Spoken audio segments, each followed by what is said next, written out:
Very rich, very powerful, the first lady of Alexandria, everything. And then she had an affair with another Jew. And her husband, as a consequence, got paralyzed. But he didn't divorce her, and she didn't. And she told her daughter, why would I want to divorce my husband? Why would I want to exchange being Baroness for a plain Mrs.? So she kept the husband and the love. The women were extremely involved in charity work, extremely involved, and the men too. The men in the sense of building.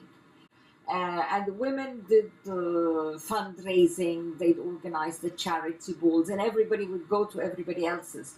And so there was a huge sense of community in Alexandria among these different faiths, nationalities, and so on. So that's what would come to my mind. The coexistence, the community spirit, the collaboration, all for the benefit of the city. It's wealth, it's embellishment, it's beauty, it's care for the poor, it's care for the art. It had nothing to do with class, but of course it's the richer people who make it visible, who are in control of these things. Who was poor, who was Muslim, who was Egyptian, who collaborated with the Christian Syrian foreigner. And we didn't call them immigrants. This word did not exist, or refugees. The streets were beautiful and clean and empty. The buildings were marvelous. There were services available and everything. Everything was organized. It was a land of opportunity. It was a very wealthy city. It was an extremely rich city. Opportunities. It was the El Dorado, you know.